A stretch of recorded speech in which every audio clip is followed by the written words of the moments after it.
Welcome to the Emerging Professional Series at the Coffee Conversation Show powered by the Emerging India Forum TIF and a tech partner, Prime Infotech Solution. Theme is From Reversals to Revelations. Dr. Malhar Ganla on health, hope, and human transformation. Dr. Manar is co-founder Freedom from Diabetes, a platform that has helped over 17,000 individuals reverse their diabetes and lose more than 4.5 lakh kilograms collectively. From studying obesity in New Zealand to running triathlons in India, Dr. Ganla's journey has spanned continents, disciplines, and philosophies. His work spans cutting edge medical intervention, holistic lifestyle transformation, and public health innovation, whether it's through FFD, Kilobeaters, or Tucked Away, his latest venture promoting clean eating. This episode, let's explore how he blends clinical science, behavioral psychology, business leadership while never losing sight of empathy, education, impact, and we get to know Dr. Malhar as a person. Welcome, Dr. Malhar, to today's coffee conversation. Thank you so much, Amit. It's a pleasure to be here. Yeah. So let me explain you. There will be three rounds: professional, personal, and a surprise rapid fire where you will be in the hot seat. And you have to be witty, fun, and quick, and use inspiration, niche marketing, which Nice. will be autographed and sent to you. So, friends, I'm Lion Amir Virani, hosted Coffee Conversation, legal tech evangelist at Prime Infotech Solution, author of 15 books. So, Malhar, how was the journey shaped up, and what were the key defining moments you had? I've always been a sort of idealist in life, always wanted a little more passion play rather than more, just looking for the linear version of success. So, that passion kida was always there. So, didn't settle. And I think going to New Zealand changed it completely for me, doing my master's there. I met a lot of pivotal people. And I also met some teachers before I went there who gave me the confidence that transitioning from conventional life to sort of a life based where you're building something a little bigger than yourself would be useful. So that little shift at around age 30, I think made all the difference. So it would be people, I Wow. would say. People helped me shift. Good. Good. So let's dive deep into conversation, Malhar. From dentistry to obesity reversal, how did that pivot happen, and what pulled you into this space? Yeah, to be honest, I did dentistry to get my parents and grandparents off my back because I come from three generations of doctors, and they said, kuch to kar, doctor ban types. And since I didn't have a better plan, I said, chalo, I'll become the simplest version of it.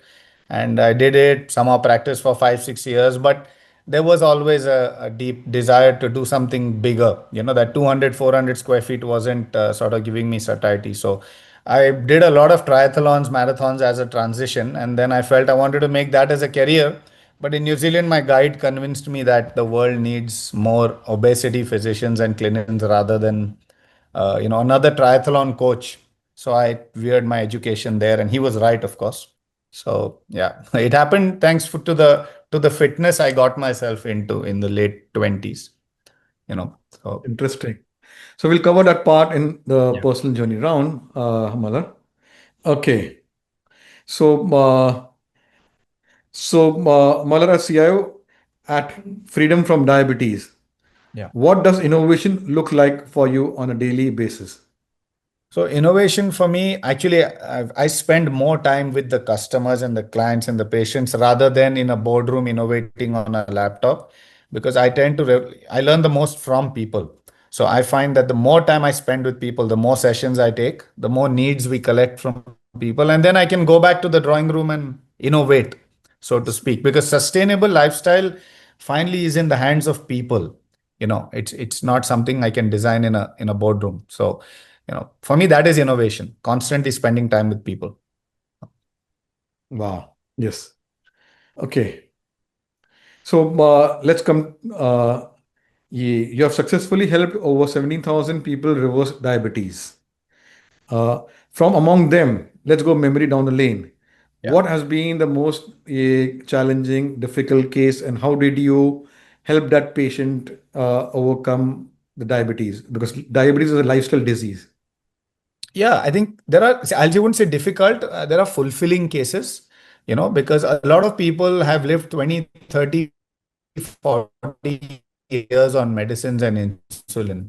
So when you see a 65, 66-year-old woman who's been like a bank job and she's raised a family and then she's taking 60, 80 units of insulin, then when she goes off that, loses 25 kgs of weight, runs her first half marathon, and then calls you and says from the finish line, I can't believe I could do this. And then she goes on to become an influencer on our groups.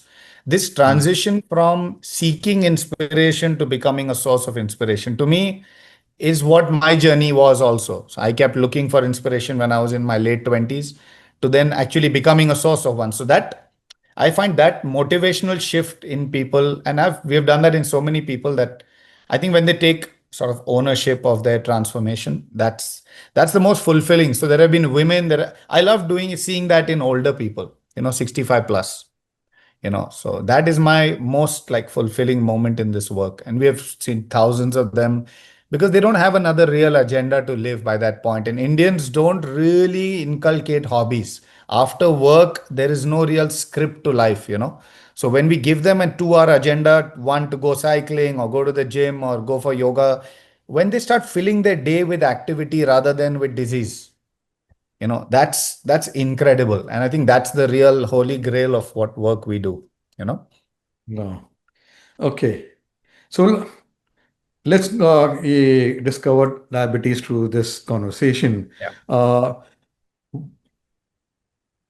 why does diabetes come in a family from child, as you said, as you have seen, it comes in children, Yeah. then in youngsters, then goes into middle age, then goes into senior citizens. Yeah. So, can diabetes, like they say, it is transferable in next generations? Is it possible to, I'm dividing it into two, three parts. Is diabetes can be reversed permanently in family system? My first question will be, and why does a child has to suffer with this lifestyle disease and others If also? if children get it below the age of 18, you would have to say it's almost an act of God. Okay. It's not something a child has signed up for. But if it's type 2 diabetes, which is after, say, 30, 35 plus, according to me, diabetes type 2 is not inherited. It is the lifestyle which is inherited. So if your parents have a particular set of affluence and that affluence buys certain conveniences, then the amount of physical activity drops significantly. And we see this in affluent India. So it's not anybody's fault. It's a price to pay for affluence and convenience. So, at some point when you inherit a certain level of luxury, you Mm. will accelerate that. So I see when income crosses a certain amount in Indian houses, the amount of delegation steps up a lot, to maids and other things. So at that point, the genes come express very early. What should happen at 60 starts coming in at 40 and then at 25. So it's not anyone's fault. It's just a price we are paying for affluence. So yes, it is 100% inheritable, but it's the lifestyle that is inherited, not the diabetes type 2 as much. Yeah. So my next question was, can diabetes be erased from the genes? Again, lifestyle, if it's pivoted permanently in terms of the food, the richness of the food, combined with the amount and spread and intensity of exercise, 100%. Like my own family, my grandparents may have got it very, very late in life. My parents never got it up to now, and I haven't got it either. So it takes one generation to step up and say, you know what, we're going to clean this from our genes. So, if the lifestyle shifts, the calorie intake cleans up. I don't see why, it can't. Wow, beautiful. Okay. So, Malhar, many founders talk about burnout. How do Mhm. you manage pace while dealing with other people's health emergencies? So my own pace, yeah, my own pace is always tough. Like I'm always walking that thin line between dreaming about unicorns and on the other side, just enjoying what you do every day. So it's always tough. But I'll give you an example. I'm staying here in Jaipur now. I've come for a corporate training, and then 1,000 people in those sessions. But what I figured out is I got up at 5:30 today. I didn't have lunch or dinner yesterday because it's a five-star hotel and you know the kind of food there. So I just fasted the whole day. I went for a 1.5 hour hill climb here. At the same time, I swam my 50, 80 laps in the morning. So you can you have to learn to fall in love with yourself. You have to get away from, there has to be those 1 or 2 hours where you're very honest to what gives you joy and what builds your health, which is not a sort of health debilitating enterprise. Like if food is your only joy, then it tends to be a problem. So for me, it's the physical activity that keeps it all real, otherwise, and it's always a tough one. I'll be honest, Amir, at our age and our generation, the economy is so beautiful that you can literally choose how much scale you want, and I'm choosing at a particular level right now to be a some kind of balanced parent and a balanced founder, because it's tough every day. It's a choice you have to make every day. Work comes in every single day, and you have like yes or no. But it's Wow. hard. Okay. Uh, so, Malhar, you're wearing multiple hats. Let's take each hat one at a time. Uh, when did you become a public, अपना keynote public speaker? How did this journey come into, and how has the experience been? It's been scary. People recognize me at airports and everywhere now. So it's been really weird. But it started, I think I just got lucky about a year ago when I did my first TEDx. And one of the Ahmedabad TEDx's invited me. So I did that. Then after that, I did another one. And somewhere it really genuinely, I started doing this as part of our inpatient groups. I've been doing it for 8 years. But when I stepped up into the public domain was somewhere January, February this year, where I went to Indore. It was a huge shift in me where I met a lot of our participants. And some of them said, "Sir, you talk a lot in English. Can you please shoot a little content in Hindi? Because Mm. we really want to share it on our family groups." And I Right. came back and on the flight, I was thinking, am I really not reaching out to a large percentage of people? And I started shooting in Hindi. And I think that's where I realized the sheer opportunity impact when you speak in regional languages. So to me, that was a real moment of sort of homecoming. Wow. That's good. Now let's go to your journey to start up for food entrepreneurship. Mm. How did this come about? Because dealing with patients, and now you must be knowing about lifestyle reversal is through Yeah. food, exercise, and all those things. So, what got you interested into making, what do you say, diabetes free food? Now, there are ice creams are there which are Yeah, diabetes yeah. free. So, in your food entrepreneurship journey, what type of foods are you developing for your patients and for Yeah. are you doing only for your patients or at a mass level? Okay, Kilobeaters is on the public domain. It's available for everyone. But essentially, I found that from a need space, again, being an innovation guy, I was always looking for breakfast protein options for Indians. That's the Mhm. main point of leakage in Indians is poha, upma, because there's really no, and we don't eat cold breakfast. That's the thing with Indians. We will not put cold milk in a Kellogg's and eat it. It just doesn't work. Right. So we need something Right. warm. Otherwise, chai P के निकल जाएंगे घर से. So I Mm. found that I was always searching till Abhishek Shaima, who are the principal founders of Kilobeaters, had come to our clinic and they were showcasing their products. I was looking for high protein, lower carb breakfast. And somehow that just fit the bill. So I gave it to a lot of our patients. We saw the sugar spikes. My dietitians had it and they couldn't believe there was that much protein in it. And then we did some trials and then we found, okay, so we backed it. That's where it came from. To be honest, I'm not a working founder, more of an investor founder. But then to be honest, I give a lot of client feedback again because I primarily freedom from diabetes is where is like my day job, so to speak.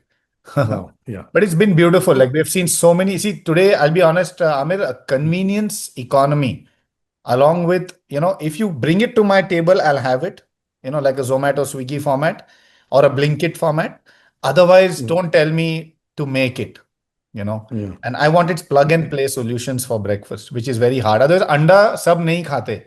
The vegetarians don't eat egg. And that's where it really gets tricky, if you don't eat egg. Yeah. So Yes. Kilobeater solves that problem. It basically brings in 16 to 20 grams of protein in breakfast with almond flour, whey protein, and low carb, but in an Indianized form factor like Mm. upma, like cereal. So that's the idea. You know. That's very interesting. Yeah. Okay, I'll check it out and yeah, okay, we'll put it on captions also. Yeah. Okay, this food option is available. Now let's go to your next startup venture. What's the vision behind Tucked Away? I want Yeah. to know. I'm doing it in two, three parts, Malar. The naming of the this yeah, venture, Tucked Away. What is the story? And the vision and how does it support your larger philosophy of healing through lifestyle? Yeah, so I think what has happened now is with work from it's WWH has now become WWCS, so work from coffee shop, you know. So either, like in certain cities they say work from cab, but to be honest, work from coffee shops are now here to stay. So we Yes. wanted to create a space where you don't have to go to a coffee shop and eat unhealthy food, because the Mm, pressure today is you have to order basically a pastry. There's just pretty mm, much nothing else. Food can nampe. Otherwise you will get your coffees and your macchiatos and everything. You'll make healthy choices there, but the food is always a problem. So we brought in a lot of stuff which is essentially, again, slightly higher protein, lower, a lot of smoothies, a lot of juices. And you'll be amazed. We see a lot of people coming in who don't want the pressure of decision making. They want their health to be like they just subscribe to something. They come there, they're like, wo de do, a coffee de do, and they sit for 3 hours. And we wanted a cozy space where people don't have to make decisions. The biggest problem of restaurants today is you're under pressure to make a decision to eat and leave. mm, Although mm. coffee shops offer you shade and shelter for a while, but there's no food. So you start struggling again. And again, it's basically a cozy safe space for people. That's the Yes. vision, and we should be expanding soon. So What is the story behind this naming? Tucked Tucked away. away. Tucked away means basically it's tucked away. So none of our locations are, road front facing right on the ground floor. They are not like that. They are all tucked away in a bit of a corner in a quiet space. So that was the idea. You Wow. know, So I'm just going to share something. yeah. There is this tucked away a chocolate cafe bar where we did coffee with at Kalagora in Yashwant Famous. It's in the Nice. inside lane, means in the building. So it's like tucked away, as Yeah, you're tucked away. referring. This lady is a 32-year-old chocolatier, makes beautiful Sin chocolates. We did Nice. main coffee, and a walk tour of her a pure Sin chocolate cafe bar. And Nice. she makes beautiful, Sin, what do you say, chocolate shots, Oh little man. small ones. I'm So a everyone will chocolate have to buy. junkie. I'm a chocolate Yeah. junkie. But there are also healthy options. Chocolates are there, many things, Yeah, yeah. and I'm apna, sure. yeah. Dark chocolate is Oh. great apparently, but I don't know. It's chocolate for me will always be Dairy Milk. Silk. Wow. We Uh, all grown up with dairy milk, buddy. yes. Yes. Cadbury dairy milk. Absolutely. That's a food group. That Yeah, and yeah. Maggie. Yeah, two things. So I make beautiful Maggie. You can come and have Uh, with me. yes. Chalo. Okay. So, Malar, how do you strike a balance between strategy and empathy? Right. For me, it always starts with empathy. I mean, again, one of the things I studied at Stanford was empathy maps, which is tracking the entire customer journey and trying to find the pain points and plug them. So it always starts with empathy for me. Strategy is a distant second, like it's almost accidental strategy. We stumble upon it, but to me, it's always going to be like empathy first. If I would, I'll just give you a small example. Like, so many times we design ivory tower, fancy things, which we feel people can do, and when you see them on the ground you realize it's not working at all. So I go right back to the drawing board and remove it immediately from the system. So one of the classical things is how many touch points does a person need to produce a lifestyle transformation. So are we a high tech, or a lot of people are using AI now, technology nudges they are called through tech to get people to align to a diet or exercise, but we are an 80% touch organization, just 20% tech is just to exchange data. So we found that it's finally the touch. So touch will always be empathy. You know, tech is Yes, more yes. strategic. But again, to me, we every year have this debate. The consultants come in, but we go right back to the touch. You know, and I think that's Very. here to stay. I think the human touch will never get replaced. You know. Yes. Yeah, very true. Okay. So thank you for leading me to the next question. How is your international education from Auckland to Oxford to Stanford shape the way you design your programs today?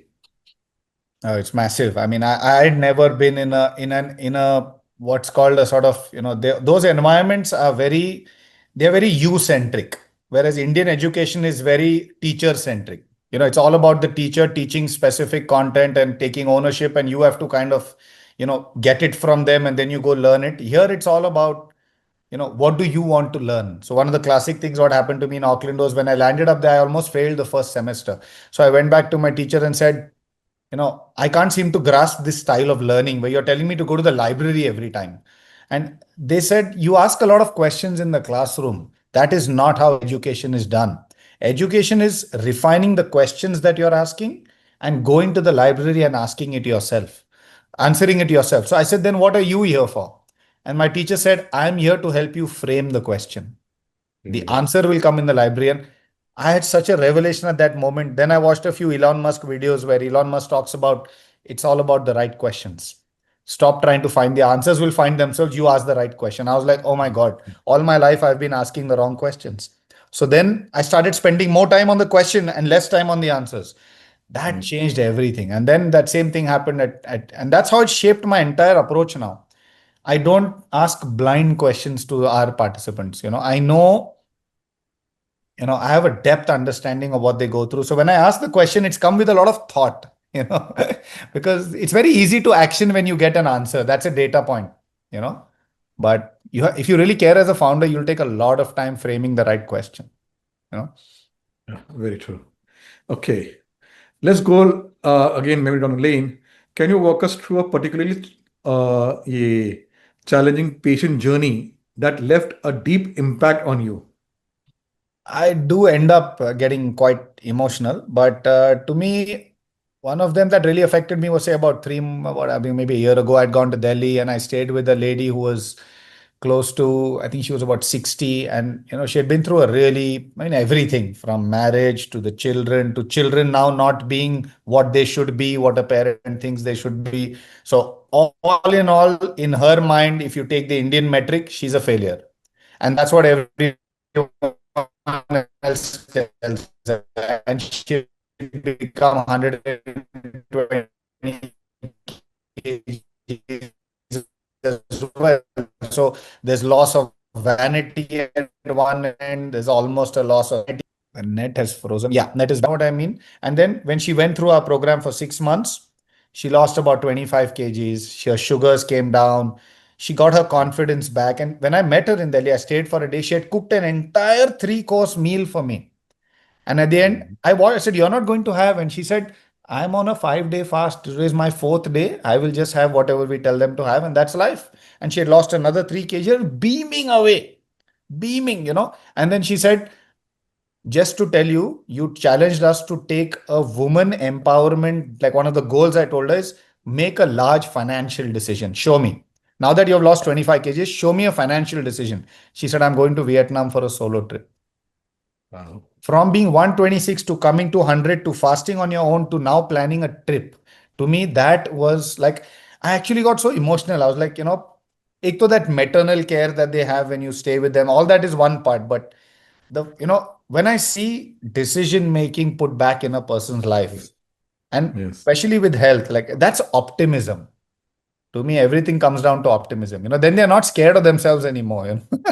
I mean, I could go on talking about that, but it's like these. There are many delicate moments that Yes. you notice.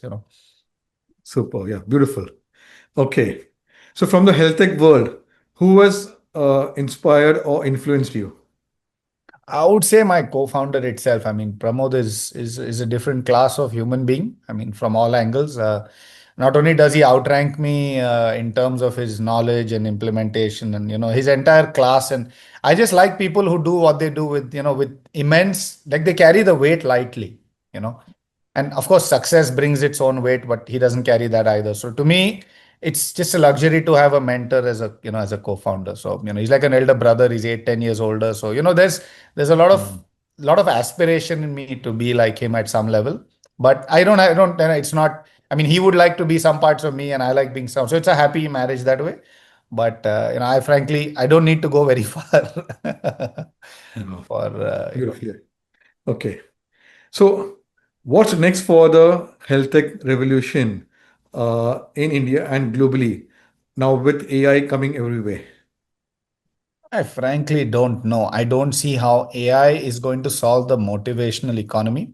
I'm not sure because, I think we're just going to get more and more polarized among humans as a motivational, motivated bunch and an unmotivated or demotivated, a healthy bunch and an extremely unhealthy bunch. So I think the world is going to keep dividing by content creators and content consumers. So there's just going to be two ends of the spectrum in everything. So like we have rich and poor, it's just going to become more and more polarized. And I don't know whether I mean, like I said, the motivated guys will keep coming up with tools for the demotivated guys to get motivated. But at the end of the day, how much AI is going to solve that? I guess time will tell. I frankly can't imagine, at this point, what the next shift is going to be. Like we didn't know Facebook was going to play such a big role in 2010 in our lives. We didn't know that. So Instagram has changed behavior now. So, again, we don't know. Now let's see. I think it's all going to come down to me, it's going to come down to ownership of your own health. And all these prompt engineering platforms are going to require, like I said, like I happened in New Zealand, the right questions you ask.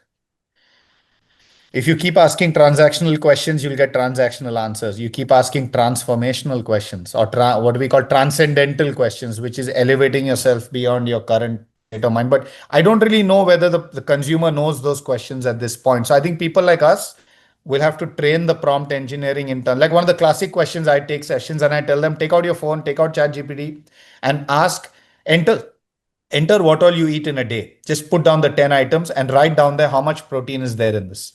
And all of them do it and they get shocked that it's 25 grams. And then they're like, okay, so now I've learned a new question. Now the next question you ask ChatGPT, how do I increase this 25 to 50? So, at least you're teaching them to use the tools. I think that training of the prompt is the future, basically. Yes, very true, very true.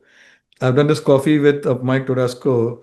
Yeah, He's got apna, he's an AI visionary, got 100 patents to his name. nice. Was earlier working at PayPal. He uses apna ye chat GPT Yeah, for three, four things like putting all his health data and analyzing, making health plans because he's based in US. Sharing about the doctors don't spend much time. So I yeah, am uh, putting all my health data, statistics, everything, vitals, and preparing. Then uh, he, what do you say, makes his daughters prepare their lessons using ChatGPT on the way while he's dropping them. So doing quizzes and up now, yeah, fun games with them. So all lessons revisions. So yeah. many things. So it's all about correct prompt engineering. Yeah, it's all prompt. I just feel, Amir, I'll add to that one small thing that I think there's a tendency to use AI currently to optimize our lives. But I think at some point when you look at Maslow's pyramid and you start talking about actualization where you want to be the best you can be, I don't know what the prompts for that are. I get the prompts to make save me time and all that, but how do I become the best? How do I become an Iron Man, for example? Like, how do I create the motivational shift required to produce the best version of myself? That I don't know what AI can do right now. That inspiration seems to be coming from another human right now. And even jealousy or whatever, you might get triggered by something and go do it. But optimization AI is brilliant, you know. Yeah. So I just don't know yet where, you know, that little bit of actualization will come from. Yeah. Yeah. So my last question for your profile journey round, Malar. What advice would you give to health professionals, especially the doctors who want to venture into health tech sector? I think the biggest mistake is people start with tech first without having understood the empathy part of it yet. And they've spent time with participants more in a transactional element where there's a symptom and there's a prescription. It's a very transactional affair. But if you want to get into things which are more patient centric, where the patient is making decisions on his own or going and validating your information on I think again that prompt teaching. So if you can have a prompt thing in your clinic itself saying, if you want to learn more about this, these are the 6 prompts I suggest you follow. So going that little extra mile where you yourself are the patient and you would do the same research. So I think that if you can do that for a few hundred patients, then go build the technology. Otherwise, you are Mm. starting the cart before the horse. You don't know what this guy is going to do when he leaves your clinic, but you're already built expensive 2-2.5 crore technology and SAT, you know, and then you're forcing him to download one more app, but he doesn't want to download one more app. So I think you should just hold on and first, like, try to empower a few patients first before you put the tool in his hand, you know. So Mm. it's interesting. We'll see how the next 5 years go. Yep, yep. Okay. So let's go to the next round and understand Malhar as a person. Tell us about your family and your formative years. I come from a long line of doctors. Granddad was dean of Sion Hospital, and dad again was the toppers there. Mom also was a gold medalist.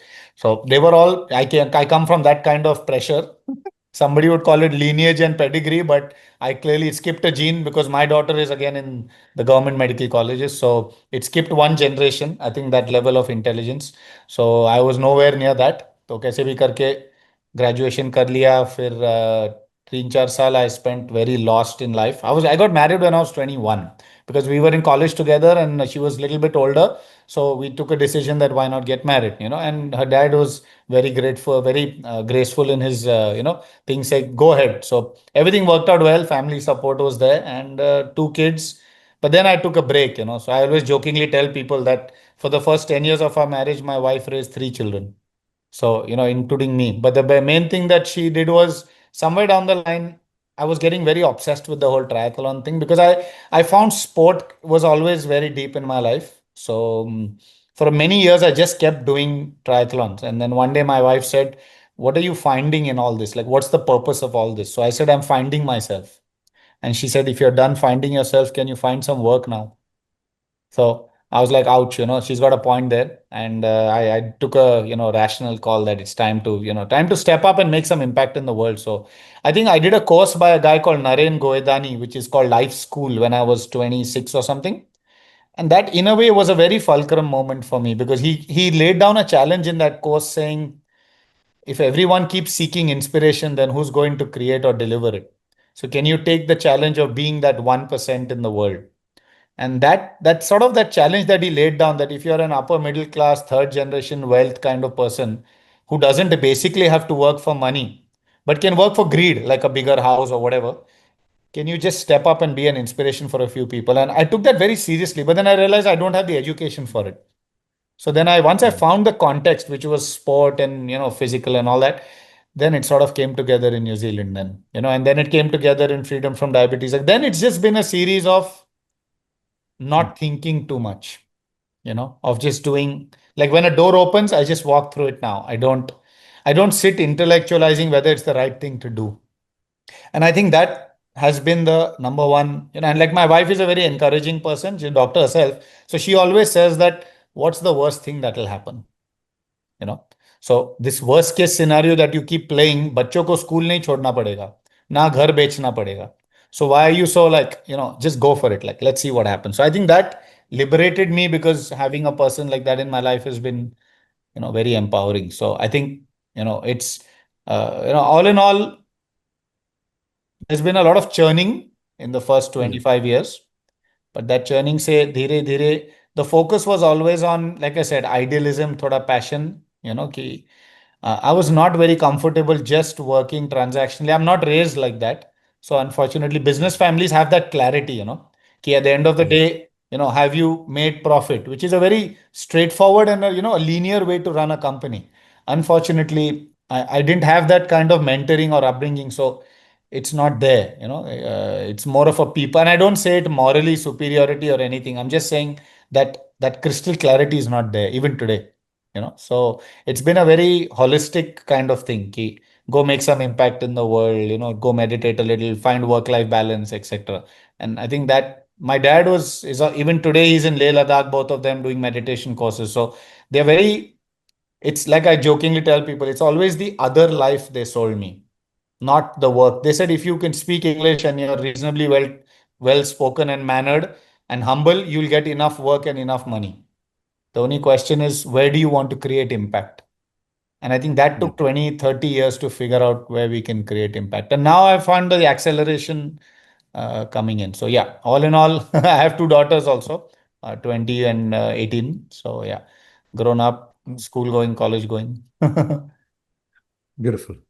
Okay. You're talking about marathons and triathlons. So, how do these physical feats translate into mental resilience? I think the entire process of making a decision to sign up, like we always say, the difference between a runner and a jogger is one form that you fill to run a race. Otherwise, you're just a jogger at a club. You fill the race form, you become a runner. So that little formality of a milestone, when you complete a 10K or a 21K and you wear the medal, that little ceremony is where a person starts to believe, oh, me, I can do this. You know, like I'm because most of us have unworthy feelings in every domain. We have to arrive. There has to be some, like Instagram, you have to cross X followers to believe that you're a leader.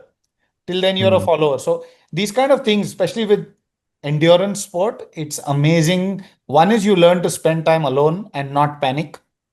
Two is you learn to respect the fact that you can have initiative and you Hmm. follow through on that. And third, of course, is the whole hormonal thing where it's the endorphin high, of that. And that endorphin is a painkiller.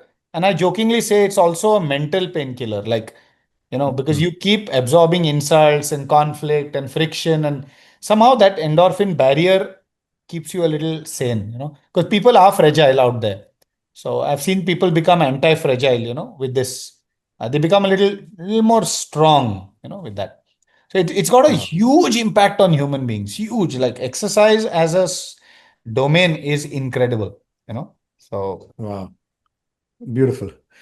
I did coffee with Lavjit Singh yeah, Apna. He's a partner at Chandu Mahajan and he's into marathon nice. and he participates every year Yeah. into marathon, prepares himself, and in spite of his busy schedule, he makes it to participate in a marathon. So Yeah. let's have a fireside chat. Okay, what gets you excited being busy in life and still being part of marathons and triathlons? Yeah. You and him. Yeah, absolutely, man. That'll be fun. I love to meet people who are, who have experienced that depth of, it's Yes. like I said, it's beyond calories, it's beyond Yes. weight measurements, it's beyond obesity.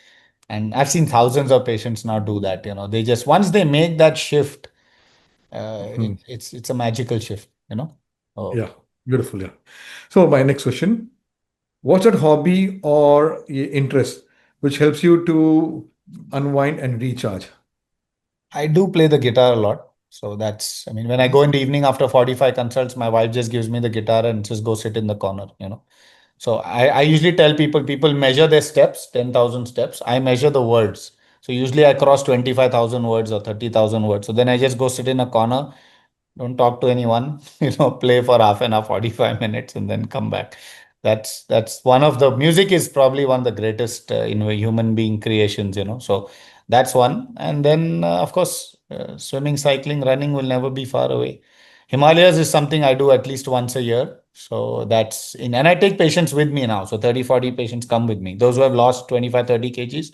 So they come along and we go up and you should see their face on the top of the mountain. They're like, ऐसा भी होता है? Like this time one IT guy said, I've only seen this view on wallpapers on my desktop. So, when you see that kind of thing in In people, reality. it's so amazing. So for me, exercise and music would probably be the most, Wow. and it's a lethal So, combination also. So, yeah. So what's a book, movie, or song which has left a lasting impact on you? book would be When Breath Becomes Air. It saved my life a couple of times when I was in bad shape. And it's about Paul Kalanithi, is a neurosurgeon who got cancer at 36 and he died 2 years later. So he wrote a book in those 2 years saying, I don't know what to do with the rest of my time. I'm not a neurosurgeon anymore. I'm not operating. I'm barely a father now. I'm not a much of a husband. I can't do anything with my life. So what do I do? So to leave a legacy of how he thinks and who he is as a person, so his daughter will remember him, he wrote that book. And it's just next level. Like that shook me up badly. I also went to the Holocaust museums in Poland to kind of experience how your circumstances can change overnight. So doing too much drama is not necessary. That was one thing I do. So yeah, again, I do read a lot of Mandela, which is very inspiring, So beyond that, what is the other thing? One is books, second is movie. Movie, I like Forrest Gump, frankly, where he just keeps it so simple. Like, sometimes you just need to lower your intellectual brain. Like, Mm. I like the way he says in that movie, you don't, like the guy sends him a note saying you don't have to worry about money anymore. And his answer is, okay, that's one less thing to worry about. I like that concept where you create buckets of things you worry about, clear them away, and then don't worry about it anymore. That, Yes. like, and it can be as stupid as which phone should I buy? And you keep talking to yourself and you keep reviewing for months which is the best phone. And one day you just go buy the damn thing and you're done with it. You don't think about it anymore. Or the Yes. car. Men think about these things, right? So sometimes I find that you just close those buckets. So that movie taught me that. Ban karo, let's close the chapter. Very So true. Very true. beautiful movie. I can watch it any number of times. Yeah. Yeah. So. So, Malar, if your friends had to describe you in three words, what would it be? I would say loyal, definitely. I would say funny because it's one of my strengths. And I would say inspired would be the word. They see me as a person who's motivated, inspired. So, yeah. Okay. So, my last two questions will be apna ye reflective ones. Uh, what are your plans for 2025 personally and professionally? I don't make plans anymore. I just go with the flow. So I tend to, about 3, 4 years ago, I was in a wheelchair for about 6 months after some crazy incidences that I had. So after that time, I have stopped making plans. I found that living ad hoc is just so amazing. And invites come, I just take a flight, I go, I meet new people. And I found that planning just creates stress. So Mhm. optimization continues at the back end at whatever we need to do in every domain of life. But as far as actualization goes, I just take every opportunity I get every day. And I found that this philosophy works better and it de-stresses me completely. So yeah, as a parent, you're always hoping and wishing something for your children. So we try and strategically plan some trips where we can be together and stuff like that. But beyond that, personal, professional, I don't make any plans anymore because no Wow. plans, no disappointment and no stress. you know True. Okay. so yeah. So, what legacy would you like to leave behind? I think a legacy would be, like I once said, there's a lot of autobiographies I read in the middle to get inspired on people's lives, and I try to find in that where do they give credit in their life to. So a lot of people talk about their parents in two sentences. So like you take any autobiography, the amount of credit they give their parents is this much. So it just goes to show that how much we overthink our role in certain lives. As long as you're not damaging people, I think if you're just somebody who didn't come in the way for most people, I think that little bit of shift that you create in people, but then you step back. So I think a lot of people will remember you as the guy who, in a way, changed their life, but transferred the ownership to them. So if I changed your life and made you run a marathon, by the second marathon, you'll believe it was you only who came up with the idea, which is I'm absolutely fine with. So I think that legacy of empowering people but stepping back at the right time, would be something I would really pride myself on, you know. Wow, beautiful. Yeah. So, my last one is a googly one. Describe Malhar in one line. That's a real googly one. Currently, I would say it's a very tough one. In one line. No, I would say uh, happy, sorted, and you know, no goals, but extremely loyal and inspired to whatever the duration, whatever context he's in. Like, Beautiful. So, let's put you in the hot seat, the rapid fire round. Your favorite color? I don't know, just lack of anything will be maroon. Maybe I'm wearing it. A food you will never give up. Oh, that's a tough one. There's so many. I would say just say tandoori chicken. Sweet tooth or salty cravings? Salty cravings by far. All endurance athletes will have a salty craving. Wow. One city that changed your life. I would say Indore. Just other than Oh, Auckland, that's education, but Indore changed it in the recent term. So, wow. Early morning run or late night brainstorming? oh, early morning, there is no contest. Early morning. That's a brainstorm in itself. Yes. Okay. Best piece of advice received. Oh my God, there's so many. Oh, best piece would be tough, but I think the best piece of advice would be uh, become a source of inspiration. I think that changed my life. So, yeah. Beautiful. One thing people misunderstand about diabetes. और they think एक बार हो गया तो जिंदगी भर हो जाएगा like गोली लग गई तो लग गई no. I think what they misunderstand is that they are not in control of their diabetes. They believe the control is with the doctor and with the medicine. Wow. Your dream travel place. I love Singapore. I just love Singapore. I've been so Wow. many times, but I just, I also love Auckland, but Singapore is just majestic. Wow. Okay. Last one. Tea or coffee to recharge? Coffee. I like tea also, but both are fine, but tea with sugar and milk. Coffee would be espresso. Here we go. Cheers. Cheers. You did well, and this book will be sent to Oh, you that's with my beautiful. autograph. Yeah, Yes. niche marketing. The Nice. title is very long, so I said niche marketing.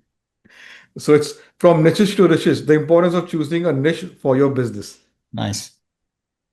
So, uh, so friends, it was a lovely conversation, Dr. Malhar Ganla. This has been an inspiring journey through a story from reversals to revelations. Your blend of science, empathy, and innovation reminds us of all what transformation truly looks like. Uh, so, thank you for sharing your insights, energy, and vision for a healthier world. To our viewers, stay tuned to more impactful conversation that spark hope and courage. Subscribe to the Coffee Corner Show, where there are 500 coffee speakers sharing their professional, personal journey. So get inspired, implement all those things which they have shared, gone through, and there will be a transformation in your life as Dr. Muller has taken us through, made his patients go through the transformation. So until next time, stay curious, stay inspired, and keep evolving. And if you want to be featured like Dr. Malhar, you can visit our website, the Emerging India Forum, or LinkedIn page, or connect with the coffee speakers. They would put in a word to have conversation or a cup of coffee. So take care. Tomorrow we meet with another coffee speaker and continue the conversations. Thank you.